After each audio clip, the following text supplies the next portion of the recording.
अरे आज के जमाने में सच्चाई और ईमानदारी दिखती कहाँ है? सब जगह सारे ये बेईमान लोग भरे पड़े हैं।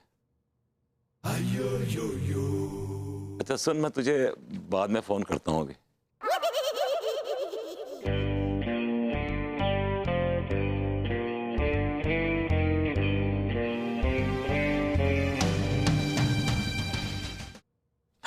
मम्मी नहीं, आप हमारी नजरों से गिर गए भरभूति जी। कैसी बातें कर रही भाभी जी? मैं कैसे गिर गया नजरों से आपकी?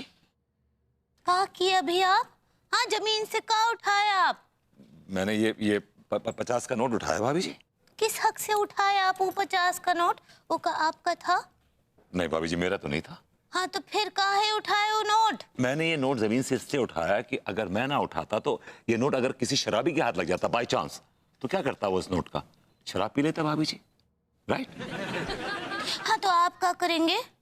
I'll tell you. भाई कुछ खाने को दे दो। लो बेटा, ये रखो 50 का नोट, पेट भर के खाना खा लेना। हाँ, और सुनो, अगर कुछ पैसे बच जाए तो नहा भी लेना। Come on, give me a hand. बेटा, smelling like a rat. चलो निकलो अभी।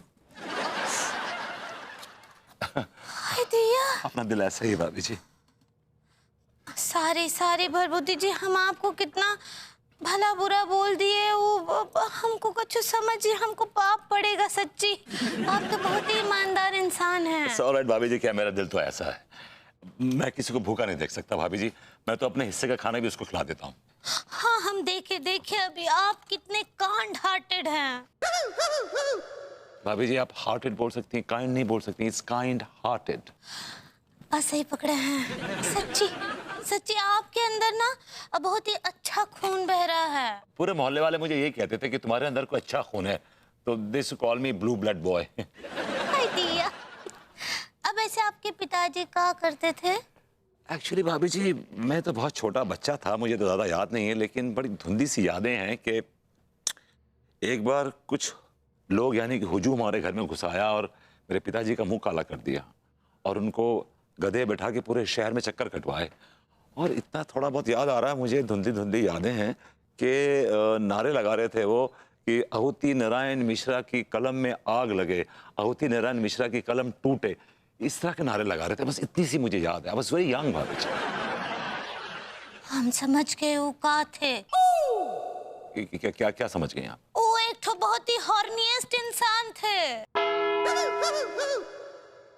Well, that he was quite horny. Anyway, आप ऑनेस्ट कहना चाह रही हैं भाभी जी?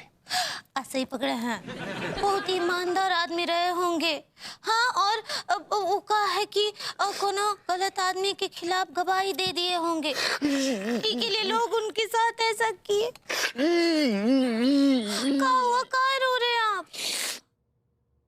भाभी जी, इसी घटना के बाद उनको शहर निकाला दे दिया गया और वो जंगलों में चले गए और बेचारा भी जंगलों में बिना कपड़ों के घूम रहे। It's just life. आई थी, उनको कितना ठंड लगता होगा।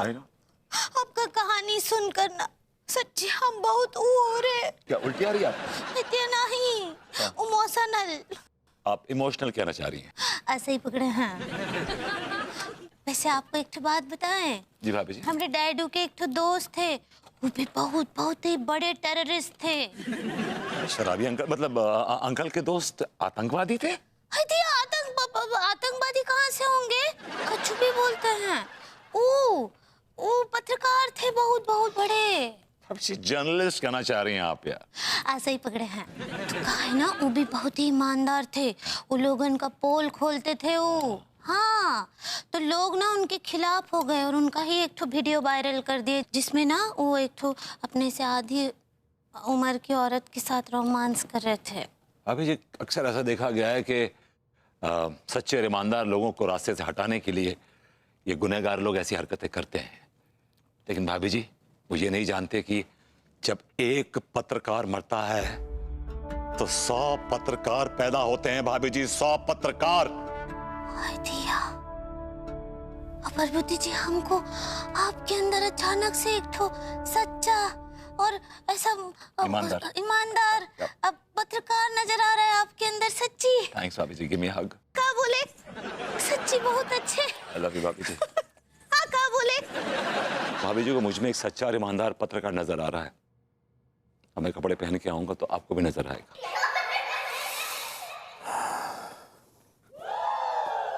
अब तिवारी जी। हेलो तिवारी जी। हेलो भाभी जी, हेलो। अहो भाग्य हमारे जो आप हमारी कुटिया में पधारे। मैंने आपको डिस्टर्ब तो नहीं किया ना? अरे नहीं नहीं भाभी जी, बिल्कुल नहीं, बल्कि आपके आने से पहले हम थोड़ा डिस्टर्ब थे, लेकिन जैसे ही आपके चंद्रमा स्वरूप मुखार बिंद के दर्शन हुए तो बस खुश हो गए। लेकिन तिवारी जी, मैं एक बड़ी अजीब सी ऊहापोह में हूँ। कैसी ऊहापोह में है? जहाँ मेरी ग्रूमिंग क्लासेस जिस जगह पे है वो देखी है ना आपने? हाँ हाँ। उस हॉल के जरा सा आगे कुछ थोड़ी थोड़ी जगह है जहाँ तकरीबन 10 स्टूडेंट बैठ सकते हैं। वो जगह भी आपने देखी होगी। हाँ हाँ, वो शायद देखी है। अगर मैं उस जगह को अपने कब्जे में ले लूं तो कोई प्रॉब्लम तो नहीं होगी ना? नहीं, कोई प्रॉब्लम नहीं होगी। क्या प्रॉब्लम हो सकती है? अरे क्यों, वो जगह तो किसी और की होगी ना? हाँ, लेकिन अगर वो जगह किसी और की है तो अब तक क्या वो सो रहा था भाभी जी? वो दावा भी तो पेश कर सकता था ना। हाँ, आपकी बात में लॉजिक तो है, लेकिन वो जगह गवर्नमेंट को हुई तो फिर क्या करूंगी मैं? अरे भाभी, तो गवर्नमेंट को थोड़ी ना उस पे लाल किला बनवाना है। 10 स्टूडेंट्स के बैठने की तो जगह है। अगर आप उस जगह का प्रयोग भी करती हैं तो आपकी भलाई होगी, स्टूडेंट्स की भी भलाई होगी जो वहां बैठकर शिक्षा प्राप्त करेंगे। आपकी बात में लॉजिक तो है तिवारी जी। तो आपके हिसाब से मुझे उस जगह पे कब्जा कर लेना चाहिए? जाहिर सी बात है, कब्जा कर लेना चाहिए। तो आपके हिसाब से ये बेईमानी तो नहीं होगी ना? अरे कतई बेईमानी नहीं होगी भाभी जी। लोग इतने बड़े बड़े किले खड़े कर लेते हैं, वो बेईमान नहीं है तो आप कैसे बेईमान हो जाएंगी?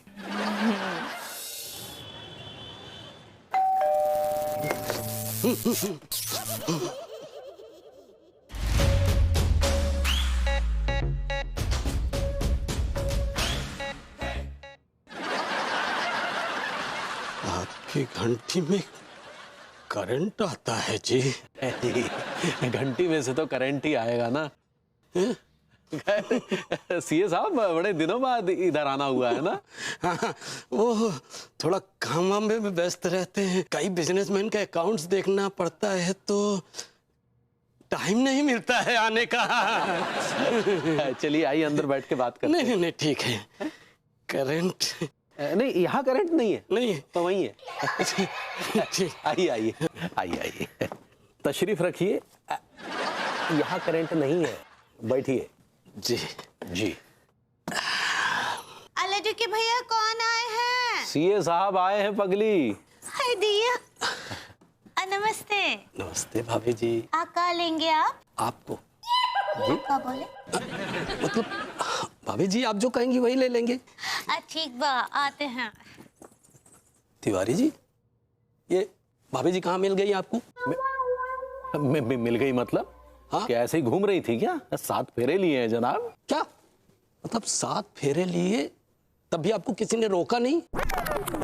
रोका नहीं कि कितनी कमसिन लड़की से शादी कर रहे हैं आप? अरे अरे अरे, वो सीए साहब क्या बात कर रहे हैं? आपका काम क्या है? सीए गिरी करना है? अकाउंट देखना? ये फालतू की बकवास करना नहीं, समझे?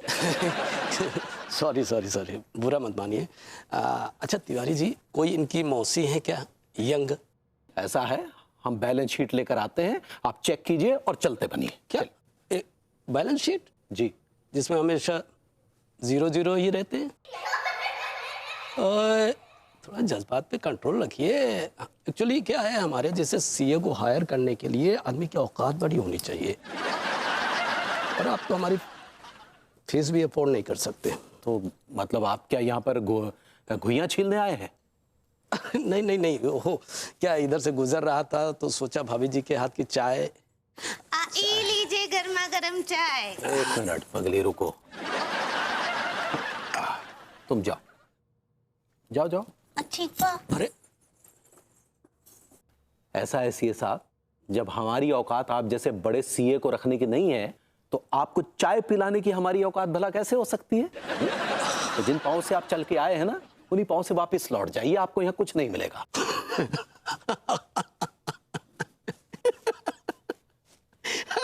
हंस का रहे जनाब? क्या बोल दिया आपने? क्या हंस का रहे? अभी अभी आपने कहा ना कि आपकी औकात नहीं है। केडिया साहब भी यही कहते थे। अब वो के की बात करें, कुक्कू केड़िया? जी हाँ, आज छोटी छोटी कंपनियों में बड़ा बड़ा इन्वेस्ट करके उन कंपनियों की किस्मत संवार दी।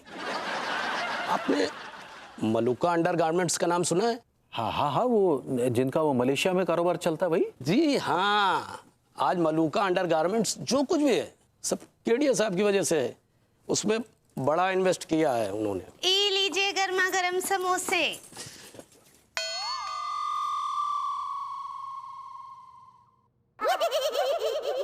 अगर आप कहें तो मैं केडिया साहब से बात करूं, आपके लिए फायदे में रहेंगे। प्लीज खाइए, प्लीज। अच्छा तिवारी जी, आप चटनी तो अफोर्ड कर ही सकते हैं ना मेरे लिए? जाओ पगली, सीए साहब के लिए चटनी लेकर आओ। ठीक और एक तो बढ़िया चाय भी। ठीक बाबा लाते हैं, अंकल जी बैठिए।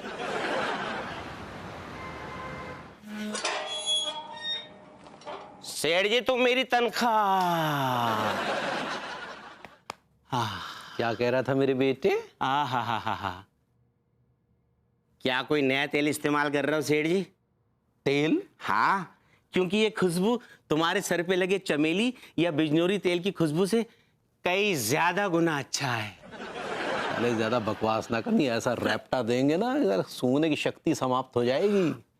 अबे खुशबू किसी तेल की नहीं है, बल्कि घर में लगाए गए नए एयर फ्रेशनर की है। अच्छा जी, जरा दिखाना।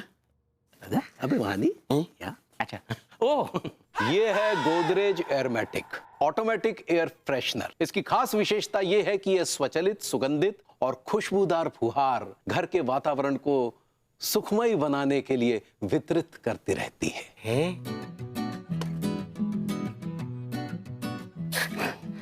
अरे सेठ जी, लगता है जी मुझे पसंद कर रही है। देखो कैसे खुश होकर अपनी खुशबू मुझ पे छिड़क रही है। अबे गंवार कहीं के, ये इस यंत्र की एक तकनीक है। इसकी सेटिंग में सेट करना पड़ता है।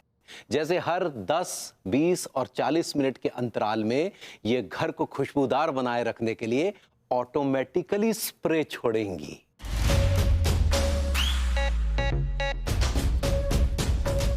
अबे ये ऑटोमेटिक एयर फ्रेशनर है, कोई लड़की नहीं है जिसे तू ऐसे ताड़ रहा है।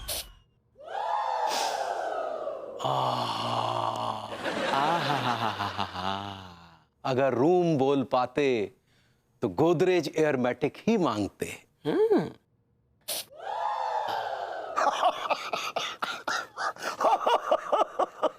क्या हुआ चाच? अरे यार, ये आजकल के पत्रकारों को हो क्या गया है? एक ही खबर को 3 दिन में 3 तरीके से पेश कर देते हैं अखबार में। अरे हमारे जमाने में क्या जमाने में, आपके जमाने में क्या, किस तरह की पत्रकारिता होती थी बताइए? खजड़ू, तुझे पता है कि तू किसका बेटा है? अपने बाप का बेटा हूं। और किसका बेटा हूं? नहीं, आई नो कि तुझे ये पता है कि तू अपने बाप का बेटा है, लेकिन तुझे पता है तेरा बाप कौन है? मिस्टर आहुति नारायण मिश्रा। ये भी मुझे पता है कि तू जानता है क्या होती नारायण मिश्रा, लेकिन तू जानता है कि वो कौन थे, क्या करते थे? वेल, उनके बारे में जो कुछ सुना है बस यही सुना है कि वो बड़े अय्याश किस्म के आदमी थे और ऊँटों पे जाया करते थे। He was quite a Turkey man. क्या वो रो क्यों रहे हैं आप? हेलो खजड़ू, हाँ, ये तो सब जानते हैं कि वो छमियाओं के पास जाते थे, कोठे पे जाते थे, लेकिन कोई ये नहीं जानता कि ये सब झूठ है। अरे वो छमियाओं पे स्टोरी कर रहे थे, कब तक नाचती रहूंगी मैं। इस सिलसिले में उन्हें छमियाओं के पास कोठे पे जाना पड़ता था। तुझे पता है, तेरे पिताजी यानी कि मेरे बड़े भाई आहुति नारायण मिश्रा एक निर्भीक, निडर, बलशाली, आंदोलनकारी, क्रांतिकारी टाइप के जर्नलिस्ट थे, लेकिन क्या? लेकिन उन्हें अपनी ईमानदारी की कीमत चुकानी पड़ी। दुश्मनों ने उनका घर जला दिया। तेरे पिताजी और तेरी माँ उनसे बचने के लिए रातों रात ना जाने कैसे वहां से निकल पाए। चाच, मैं कहा था उस वक्त? तू उस वक्त पैदा नहीं हुआ था। ओके, उसके बाद मेघालय से जहाज पकड़ के जैसे तैसे वो कानपुर पहुंचे। हेलन यानी कि तेरी माँ ने तेरे पिताजी से कहा कि तुम्हें कसम है मेरी कि आज के बाद तुम पत्रकारिता नहीं करोगे, और खटाक से उनकी कलम तोड़ दी। बड़े भाई साहब बेकलम हो गए। कलम तो टूट गई लेकिन उनकी कलम की स्याही कभी खत्म नहीं हुई। लेकिन वो सोचते रहे कि मैं अब लिखूं तो लिखूं कैसे। इसी गम में एक दिन वो हिमालय निकल गए। गॉड, चाच मैं इतने महान आदमी का बेटा हूं? तू इतने महान आदमी का बेटा है। तुझे पता है जाने से पहले वो मुझे एक छोटी सी प्रिंटिंग प्रेस देके गए थे। उन्होंने कहा था कि मेरा बेटा जब बड़ा होगा तो मेरे सपने पूरे करेगा जो मैंने इस कलम की कटार को लेकर देखे। चाच लेकिन वो प्रिंटिंग प्रेस आपने मुझे दी क्यों नहीं? अभी तक आपने दी क्यों नहीं? Why didn't you give it to me for God's sakes? कचड़ो, देखिए तो मैं जानता हूं ना कि तेरे पास कोई काम धंधा नहीं है। बस मुझे डर इस बात का था कि कहीं तू उसे एंटिक पीस समझ के बेच ना दे। चाच आप गलत, आपकी सोच गलत। The pain will rise and how. और चाच मैं एक ईमानदार जुझारू जर्नलिस्ट बनूंगा। भैया इस देश को ईमानदार और जुझारू जर्नलिस्ट की जरूरत नहीं है। इस देश को तो जरूरत है एक सुपर हीरो की। एक ऐसा सुपर हीरो जो इस देश को सुधार दे। हे भगवान, तू मुझे सुपर हीरो बना दे। अगर तूने मुझे सुपर हीरो बना दिया ना, मैं इस देश से करप्शन को जड़ से मिटा दूंगा। मेरी ये विश पूरी कर दे भगवान, मेरी ये विश पूरी कर दे। गधों के सर पे सींग नहीं होता।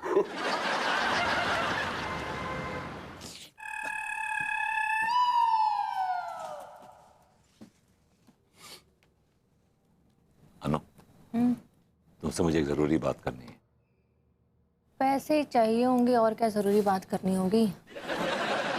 अंदाजे मत लगाओ ना, पूरी बात तो सुनो मैं क्या बोलने वाला हूँ। सुन रही हूँ, बोलो ना। जब मुझे नहीं बताना। बोलो बोलो बोलो, क्या हुआ? उठो, टेल मी व्हाट हैपेंड। मैं एक अखबार शुरू करने जा रहा हूँ, कलम की कटार। तुम अखबार शुरू करने वाले हो? You know what? ये मेरे डैड का पैशन था और उन्होंने इस अखबार के जरिए बहुत लोगों की आवाज को ऊपर तक पहुंचाया। ऊपर क्या देख रही? अरे मैं सरकार तक पहुंचाया यार, तुम लिटरली। तो ससुर जी एक बड़े पत्रकार थे। Wow, I mean that's a new information for me. मेरे फादर एक बहुत ईमानदार और खुददार पत्रकार थे और उन्होंने अपनी पत्रकारिता से, कलम की कटार से बहुत लोगों को इंसाफ दिलवाया है। तो फिर उन्होंने ये सब बंद क्यों कर दिया? तुम तो जानती हो अनु, जब कोई आदमी ईमानदारी का काम करना चाहता है तो उसके पीछे हजारों बेईमान लग जाते हैं और मेरे डैड के पीछे भी हजारों बेईमान लग गए और मेरे डैड को बदनाम करने की उन्होंने बहुत कोशिश किया तो कामयाब हो गए। उन्होंने मेरे डैड को बदनाम कर दिया। बहुत अच्छा हुआ कि मेरे डैड को देश निकाला दे दिया, वरना काचा चीना जैसे लोग मेरे डैड की बोटियां नोच लेते। Kancha Cheena? I mean anti social elements in hooligans type. Oh, अच्छा अच्छा। तो तुम्हारे पिताजी अब हिमालय पे हैं? हाँ, इससे वहीं रहते हैं वो।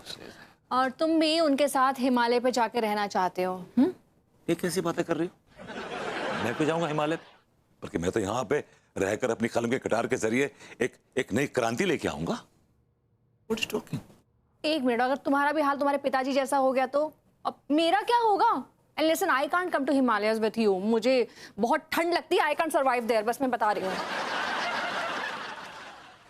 यार अन्नू, मेरा काम शुरू होने से पहले तुम मेरे हौसले पस्त कर रही हो यार। अरे हौसले कहाँ पस्त कर रही हूँ? मैं तो अपनी प्रॉब्लम बता रही हूँ कि I can't survive eight Himalayas, बस। तुम ऐसा क्यों सोच रही हो कि मैं चला जाऊंगा हिमालय पे? ऐसा क्यों सोच रही हो? Tell me. ऐसे दिल से आवाज आई। दिल से कभी पॉजिटिव आवाज भी निकाला करो। अनु, तुम मेरी वाइफ हो यार, तो मेरी हौसला अफजाई करनी चाहिए, मुझे इनकरेज करना चाहिए। बहुत बार इनकरेज करके देखा है, कोई फायदा हुआ नहीं। देखो, एक बार और करके देखो, मुझे इनकरेज करो और मेरी हेल्प करो। एक मिनट, तुम्हें हेल्प चाहिए या इनकरेजमेंट चाहिए मुझे बताओ। दोनों चाहिए। अखबार के लिए मुझे 10,000 रुपए का इन्वेस्टमेंट चाहिए। और खजाड़ू ये देख, ये भाई साहब जो अखबार निकालते थे ना, उसका बोर्ड नोच के लाया हूं मैं। मेरा मतलब है स्टोर रूम में रखा था, वहां से बड़ी मुश्किल से निकाल के लाया।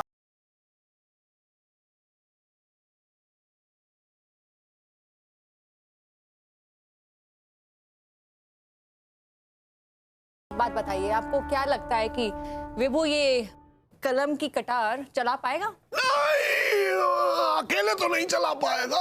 हाँ, मेरी जरूरत पड़ेगी इसको वहां पे। ठीक है, मैं 10,000 देने के लिए रेडी हूँ, लेकिन आप लोगों को भरोसा है ना कि आप लोग ये अखबार चला पाएंगे? अरे बहू देख, मैं तुझे बताता हूँ, भाई साहब जब अखबार चलाते थे तो ये समझ ऐसी चटपटी खबरें छापते थे कि 10,000 कॉपियां 10 मिनट में ऐसे निकल जाती थी। 10 पैसे का अखबार आता था, सस्ताई का जमाना था। ठीक है, चलो मैं 10,000 देने के लिए रेडी हूँ, लेकिन आप लोग प्लीज ना खबरें चटपटी रखिएगा ताकि लोगों का ध्यान आपके न्यूज़पेपर की तरफ अट्रैक्ट हो सके, है ना? नहीं, देखो बहू बिल्कुल सही कह रही खजाड़ू, तुझे इस बात का ध्यान रखना पड़ेगा कि ऐसी चटपटी खबरें छाप के तेरा अखबार ऐसे रपा रप बिके, रपा रप। डोंट वरी गाइस, ऐसी खबरें छापूंगा कि लोग दांतों तले उंगलियां दबा लेंगे।